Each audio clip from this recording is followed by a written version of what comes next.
जब हम यूहन्ना 15 की 16वीं आयत को पढ़ते हैं, हालेलुया। यूहन्ना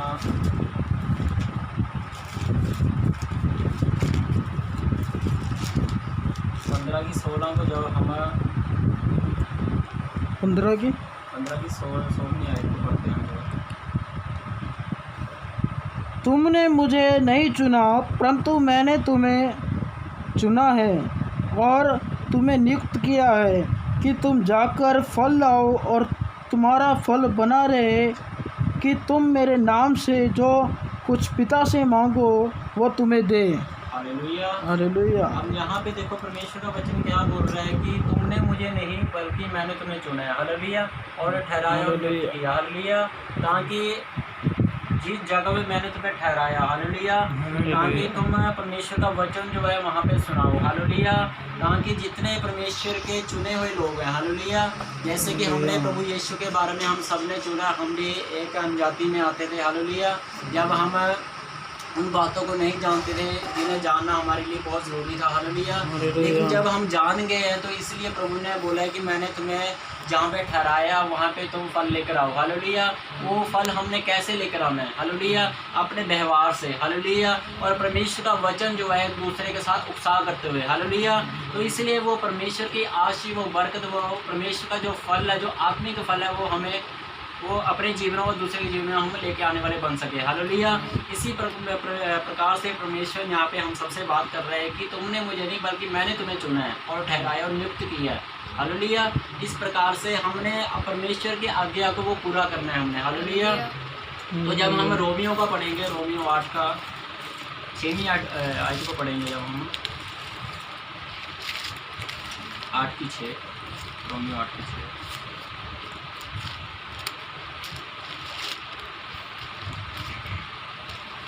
मैं यहाँ पे पढ़ देता हूँ।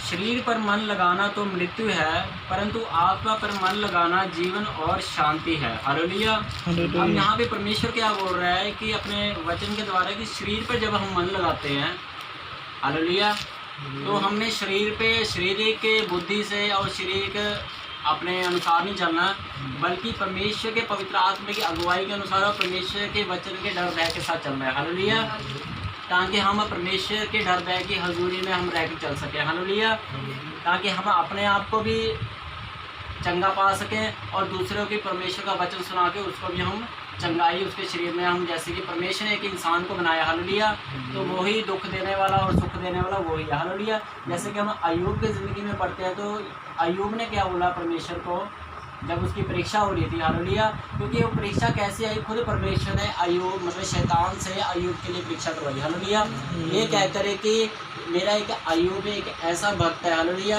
जो मेरे वचनों का डर भय मानता है, हालेलुया, और पवित्रताई के साथ एक नम्रता और धीरजपन के साथ चलता है, हालेलुया, सच्चाई के साथ ईमानदारी के साथ परमेश्वर के वचन को सुनाता है, हालेलुया। परमेश्वर ने अय्यूब को इतना आशीष, इतना बरकत किया, हालेलुया। तो वो अब परमेश्वर जो क्या बोल रहा है अय्यूब के लिए, शैतान से क्या बातें कर रहा है परमेश्वर, कह रहा है अय्यूब के लिए, कहता है कि मेरा एक ऐसा दास है जिसका नाम अय्यूब है, अगर तू उस पर कुछ भी अगर कुछ उसका जो आशीष दी हुई है मैंने, हालेलुया, अगर तू उसके ऊपर कुछ भी अगर तू डालेगा, उसको नष्ट करेगा, हालेलुया, और फिर भी अपनी जुबान से मेरा क्या बुरा नहीं चाहेगा, बुरा नहीं कहेगा कि हे भगवान तूने मेरे लिए ऐसा क्यों किया, मैंने तेरे लिए ऐसा किया वैसा किया, हालेलुया, कि मैं वो ऐसा मेरा दास है कि वो कभी अपनी जुबान से मेरा मतलब कि उसको क्या बोलते हैं, मतलब इरादा नहीं करेगा, हालेलुया, भाई मेरे को अच्छा कहेगा, हालेलुया। इसी प्रकार से जब परीक्षा हो रही थी अय्यूब की, जब उसको बच्चों से लेके उसका संपत्ति से लेके सब कुछ बर्बाद कर दिया, किसने, शैतान ने, हालेलुया, शैतान ने जब बर्बाद कर दिया, तब उसकी घरवाली वाइफ ने, उसके आस पड़ोस यार दोस्तों ने उसे क्या बोला, कहता है कि तू किस ईश्वर की, परमेश्वर की क्या आराधना करता है जिसने तुझे ऐसे शरीर से लेकर पूरे फोड़ों तक भर दिया, तेरा सब कुछ है लुटा दिया, ऐसा कर दिया वैसा कर दिया। वो लोग तो नहीं जानते थे, लेकिन जो शारीरिक तौर पे थे वो बातें उनको बोलते थे, लेकिन आत्मिक रीति से जो अय्यूब था वो इन बातों को जानता था, जो परमेश्वर का डर भय मानता था, हालेलुया। इसी प्रकार से जो हमने भी जो है चाहे हमारे जीवन में कष्ट आते हैं, चाहे कुछ भी आता है, हमने परमेश्वर की हजूरी में बने रहना। हालेलुया। जैसे कि अभी जो महामारी चल रही है, हालेलुया, इसमें देखो अय्यूब से देखो उस वक्त तो बहुत ज़्यादा था, लेकिन अभी भी उससे भी ज़्यादा भी ये मतलब है ये। हालेलुया। क्योंकि इसकी ना कोई दवाई है ना कुछ है, अभी तक कुछ भी ऐसा मिल नहीं पाया। हालेलुया। आजकल लोगों को ये समझ नहीं आ रहा कि हम क्या करें। हालेलुया। इसी प्रकार से परमेश्वर अपने वचन के द्वारा जो समझा रहा है कि मैंने तुम्हें चुना और ठहराया और नियुक्त किया ताकि तुम फल लेकर आ सको। हालेलुया। परमेश्वर का वचन जो है, जैसे कि मैं आप लोगों के बीच में सुना रहा हूँ, हालेलुया, कुछ लोग नए हैं यहाँ पे और कुछ लोग परमेश्वर के वचन को जान चुके हैं। हालेलुया। लेकिन अगर हम परमेश्वर को जानते हुए भी अगर हम संसारिक लोगों की तरह अपने जीवन को बिताएंगे तो वही जो है हमारे ऊपर परेशानियाँ, दिक्कतें, वो बीमारी हमारे ऊपर क्या आना शुरू हो जाएंगी। हालेलुया। इसी प्रकार से जब हम प्रकाशित वाक्यों को पढ़ते हैं, प्रकाशित वाक्य जब हम पढ़ते हैं, वहाँ पे लिखा है, प्रकाशित वाक्य उसका पहला अध्याय उसकी 7वीं आयत को जब हम पढ़ते हैं, वहाँ पे लिखा है, देखो वह बादलों के साथ आने वाला है और हर एक आँख उसे देखेगी, वरन जिन्होंने उसे बेधा था वे भी उसे देखेंगे और पृथ्वी के सारे कुल उसके कारण छाती पीटेंगे। हालेलुया। हम लोग जितने भी परमेश्वर के हम लोग चुने हुए हैं, हालेलुया, और परमेश्वर के वचन को गहराई से हम जानते हैं, हालेलुया, और हम समझते हैं, हालेलुया। इसी प्रकार से हम ये जानते हैं कि यीशु मसीह बहुत जल्द जो है बादलों पे हमें लेके जाने के लिए आने वाला है। हालेलुया। इसी प्रकार से वचन अपने एक एक वचन से जो अपने दासों से हर एक के द्वारा बातचीत करता है, हालेलुया, कि प्रभु यीशु बहुत जल्द बादलों पे आने वाला है। इसलिए हमने अपना शारीरिक व्यवहार, हालेलुया, संसारिक व्यवहार की तरह हमने बिल्कुल चेंज करना है। हालेलुया। क्योंकि परमेश्वर ने हमें चुना है, ठीक है। परमेश्वर ने इसलिए नहीं चुना है कि तुम जो है संसारिक लोगों की तरह अपनी ज़िंदगी बिताओ, अपने मुंह से गाली गलौज संसारिक लोगों की तरह हर एक वही बातें रखनी है तुमने अपनी ज़ुबान पे, हर एक नशा, हर एक चीज़ अपना मतलब कि तुमने वही चीज़ करनी है जिससे मैंने तुम्हें निकाला है, फिर तुम उसी में जा रहे हो, क्या फ़ायदा होगा तुम्हारा। इसी प्रकार से परमेश्वर का क्रोध भड़कता है उसके ऊपर। इसलिए अपने दासों को जब वो भेजता है वचन लेकर उसके पास, यही कहता है कि बेटा सुधर जा। हालेलुया। इसी प्रकार से बार बार जो है, क्योंकि जब हम पुराने नियम में पढ़ते हैं वहाँ भी देखो, जब मूसा को परमेश्वर ने मतलब कि ठहराया, हालेलुया, कि मिस्र में ऐसे ऐसे मतलब कि वो गुलामी में है तो उनको छुड़ा के लेकर आना है। हालेलुया। तो वो बाप दादों से उसने सारा कुछ उनके बारे में जो बताया, हालेलुया। तो ऐसे ऐसे जो चिन्ह, जो चमत्कार, उनको विश्वास को बढ़ाने के लिए परमेश्वर ने उसके द्वारा जो कर दिखाए, उनको दिखाने के लिए, विश्वास को बढ़ाने के लिए। इसी प्रकार से जब हम प्रभु में, जो प्रभु ने हमें चुना है, क्योंकि हमने बिना कुछ परमेश्वर से लिए हुए, हमने परमेश्वर को अपने जीवन में अंकल ग्रहण नहीं किया। हालेलुया। मैंने भी खुद, आपने भी, ऋषि भाई, जितने भी हम प्रभु में आए हैं, बिना कुछ लिए, बिना कुछ हम पाए परमेश्वर को हमने अपने जीवन में ग्रहण नहीं किया अंकल। चाहे किसी की बाजू में दर्द है, किसी की हड्डी टूटी है, या किसी का कोई अंधापन है, या कोई शारीरिक तौर से ऐसा कोई बीमार है, कुछ भी है, अगर कोई एक परमेश्वर का दास अगर नए व्यक्ति के पास जाता है, परमेश्वर के वचन को लेकर अगर ये कहकर कहता है कि हाँ परमेश्वर के वचन को सुनो, वो तुम्हें शांति देगा, बीमारी से छुटकारा देगा, वही उद्धार, वही पापों का क्षमा करने वाला। हालेलुया। इसी प्रकार से जब इंसान मान लेता है कि हाँ कि कुछ तो है, हालेलुया, इन वचनों में कुछ तो है, ये काफ़ी डिफरेंट है। हालेलुया। इसी प्रकार से जब हमने जाना सुना वचन को तो हमें अच्छा लगा, शांति मिली, ये कह कर कि हाँ ये जैसे जब हम यूहन्ना 14:6 में पढ़ते हैं तो तीनों ही बात यीशु मसीह ने एक बार में ही बोल दी, हालेलुया, कि सत्य और जीवन और मार्ग मैं ही हूँ, बिना मेरे द्वारा जो है स्वर्ग के ऊपर नहीं जा सकता। हालेलुया। तो इसी प्रकार जब साफ साफ बातें जो है यीशु मसीह ने शारीरिक देह पे आके हम लोगों को, शारीरिक देह पे इसलिए आए क्योंकि वो हमें सिखाना चाहते हैं कि इंसान को ज़िंदगी कैसे जीनी है। हालेलुया। खुद भी वो मतलब कि उसका एक उदाहरण देकर गए शारीरिक तौर पे, परमेश्वर खुद आके शारीरिक देह पे आके हमें सिखा कर गया कि कैसे तुमने धीरज पर, नम्रता, प्रेम के साथ तुमने एक दूसरे के साथ संगति में कैसे बैठना है, हालेलुया, कैसे प्रेम रखना है, कैसे तुम लोगों ने प्रार्थना करनी है, सब कुछ वो सिखा के गया कि देह में। ठीक है। जब वो स्वर्ग गया, जब उसके चेले उसको स्वर्ग जाते हुए ये पुकार रहे थे, कह रहे थे कि प्रभु तू हमें छोड़ के जा रहा है, कहता मैं तुम्हें छोड़ के नहीं जा रहा हूँ, मैं तुम्हारे लिए एक सहायक भेज रहा हूँ। वो क्या? पवित्र आत्मा, मतलब खुद परमेश्वर था वो। हालेलुया, कि मैं तुम्हारे साथ हूँ। हालेलुया। इसी प्रकार से आज भी परमेश्वर हमारे साथ है। इसलिए प्रभु हमें आज भी हमें ये बता रहा है कि बेटा, मेरी बेटी, मेरे वचन को जो मैं अपने दासों के द्वारा, चाहे जो छोटा है, प्रभु के वचन में लिखा है, जो छोटे से छोटे में अगर मेरे वचन को प्रभु का वचन करके ग्रहण करता है तो वो मेरे को ग्रहण करता है। हालेलुया। अब ये ना समझे कि हाँ वो पास्टर आएगा तभी ऐसा होएगा, वो फलाना आएगा तभी ऐसा होएगा, ऐसा नहीं है। क्योंकि परमेश्वर का वचन जो है हमें सिखाता है कि जो मेरे वचन को ग्रहण करता है वो मुझे ग्रहण करता है। हालेलुया। इसलिए परमेश्वर ने भेदभाव बिल्कुल नहीं रखा। इसलिए परमेश्वर क्या कहता है कि मैंने तुम्हें चुना है, इसलिए चुना है कि तुम अच्छा जीवन अपना पृथ्वी पे बिताओ। हालेलुया। और अच्छी तरह से अपनी ज़ुबान से कोई ऐसी बात कोई ना निकालो जिससे परमेश्वर को क्रोध आए। हालेलुया।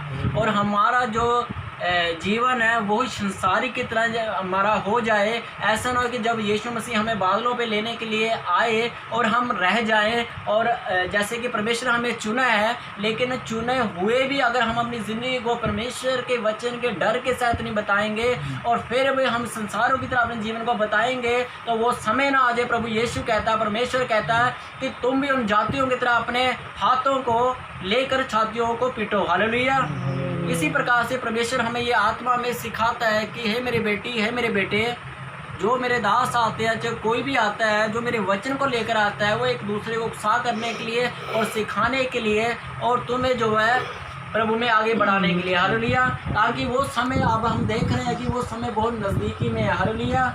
क्योंकि ये ऐसी ऐसी बीमारियां जो अभी ये तो कुछ भी नहीं है, अभी ऐसी बीमारियां और आने वाली हैं। ताकि इस लॉकडाउन, तो अभी तो लॉकडाउन में हम अपने आप को बचा रहे हैं, लेकिन वो ऐसा समय आएगा कि हम लॉकडाउन में भी हम अपने आप को बचा नहीं पाएंगे। तब हम क्या करेंगे? हालेलुया। इसी प्रकार से प्रभु यीशु कहता है कि तू अभी भी अपने आप को चेंज कर, परमेश्वर के वचन का डर में अपनी ज़िंदगी में मान। ज़रूरी नहीं है कि हमें कुछ ऐसा होगा हमारी ज़िंदगी में कि तभी हम मतलब खुद परमेश्वर हमें आत्मा में चेंज करेगा, है ना।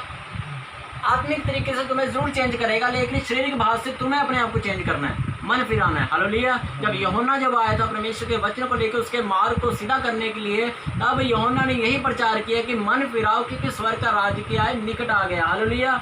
उस वक्त का निकट आते आते अभी देखो वो समय आ गया है कि परमेश्वर का क्रोध अब इतना बढ़ चुका है कि वो बीमारियां पुराने नियम जो थी वो इस समय इस अंतिम युग में होने लगी। हालेलुया। आज एक इंसान बिल्कुल समझ नहीं आ रही उसको कि मैंने क्या करना है, कैसे दवाई बनानी है। अगर वो इस तरह की दवाई बना भी लेता है, अगर हम मानते हैं कि दवाई बना भी लेता है कि इंसान कहीं से खोजबीन करके बना भी लेता है, लेकिन अगर ऐसी कोई बीमारी हो रहा है इससे पहले अगर वो इसके पीछे लगा होगा इसको मैं ठीक करूँ, उससे पहले अगर अगली बीमारी आ जाएगी तो वो क्या करेगा? क्योंकि उसका समझ ही नहीं है। वो समझ कहाँ से मिलेगी हमें? वो समझ हमें परमेश्वर का वचन देगा। हालेलुया। इसलिए कहता है कि जो नास्तिक लोग होते हैं वो क्या करते थे, वो खोजबीन करते हैं। खोजबीन तो करना क्या, नास्तिक जो लोग होते हैं वो तो खोजबीन करते ही नहीं है, क्योंकि उनको पता है कि भगवान है ही नहीं है, जो है बस यहीं पे है, नाग स्वर्ग सब यहीं पे है। वो एक नास्तिक लोग होते हैं। लेकिन जो परमेश्वर का डर में मानते हैं वो जानते हैं कि हाँ किसी ने किसी तो पृथ्वी आकाश कुछ ना कुछ तो किसी ने तो मतलब इसको बनाया। हालेलुया। हवा किधर से जाती है, किधर को जाती है, क्या होता है, कहाँ से बादल, कहाँ से बारिश, क्या होता है, किसी को नहीं पता। ये वचन में लिखा है, मैं खुद नहीं बोल रहा हूँ क्योंकि ये मैंने पढ़ा। इसलिए प्रभु कहता है कि मेरे वचन को पढ़ो ताकि तुम जानो, ताकि तुम दूसरों को परख सको कि हाँ ये सच है, ये जो व्यक्ति आया है ये प्रभु के वचन से ही बात कर रहा है, ये खुद अपनी तरीके से बात नहीं कर रहा। हालेलुया। इसी प्रकार से हमने समझना है और परमेश्वर के वचन को हमने पढ़ना है और प्रार्थना करनी है प्रभु से कि प्रभु हमें तू समझ दे इस वचन की और हमें गहराई में लेकर चल प्रभु यीशु। कि हम ये तेरे आगे प्रार्थना करते हैं और अपने मुंह से अंगीकार करते हैं प्रभु यीशु कि जो भी मैंने आज तक अपने मुंह से मैंने गाली निकाली है, अगर मैंने कोई अपने मुंह से बीड़ी या जर्दा ऐसी कोई मैंने नशीली जो चीज़ खाकर अगर मैंने तेरे दिल को दुखाया है तो प्रभु आज मुझे क्षमा कर। हालेलुया। ये प्रार्थना हम लोगों ने पश्चाताप भी कर ली है। बिना पश्चाताप के आपको पापों की क्षमा कभी नहीं मिलती और ना कभी मिलेगी। हालेलुया। ये शरीर कब तक रहेगा? ये जरूर जाएगा एक न एक दिन। हालेलुया। हालेलुया। इसी प्रकार से प्रभु हमें ये फिर से ये सिखाना चाहता है कि ज़रूरी नहीं है कि हम जवानी में ही उसको वचन सुनाएंगे, लेकिन जब प्रभु का अनुग्रह, परमेश्वर की दया उस पर आती है तो उस इंसान को सोचना चाहिए कि हाँ, मैं प्रभु का धन्यवाद करता हूँ कि प्रभु ने मेरे को ये वचन के द्वारा मेरे को सिखाया कुछ, और मेरे को मार्ग दिखाया स्वर्ग का। हालेलुया। इसलिए प्रभु कहता है कि स्वाभाविक तरीके से भी उसका न्याय होगा, वो स्वाभाविक तरीके से होगा, और दूसरा न्याय जो है व्यवस्था के अनुसार होगा, मतलब वचन के अनुसार, जिनको परमेश्वर ने चुना और ठहराया और नियुक्त किया, लेकिन उन्होंने जो है वचन को जानकर भी जो है फिर भी वो संसारिक लोगों की तरह अपने जीवन को बिता रहे हैं। इसलिए कहता है कि उनका भी न्याय व्यवस्था के अनुसार होगा, और जो स्वाभाविक तरीके से हैं, जो परमेश्वर को बिना जाने ही, बिना वचन को सुने ही मर चुके हैं, डेथ हो चुकी है, तो वो स्वाभाविक तरीके से उनका न्याय होगा। हालेलुया। इसी प्रकार से आज वचन ने हम सबसे बातचीत करी है, और आइए हम सब अपने मुंह को खोलकर परमेश्वर के आगे पश्चाताप करेंगे कि प्रभु जो भी हमने अपनी ज़िंदगी में अभी तक किया है प्रभु जी, तो हमें क्षमा करना है कि हम अपने मुंह से कोई गाली ना निकाले प्रभु जी। और प्रभु जी तेरा वचन जो हमें जो आज्ञा है तेरी प्रभु जी, हम तेरी आज्ञा, तेरे वचनों का डर भय प्रभु जी हम मान कर अपनी ज़िंदगी को बताएं। हालेलुया।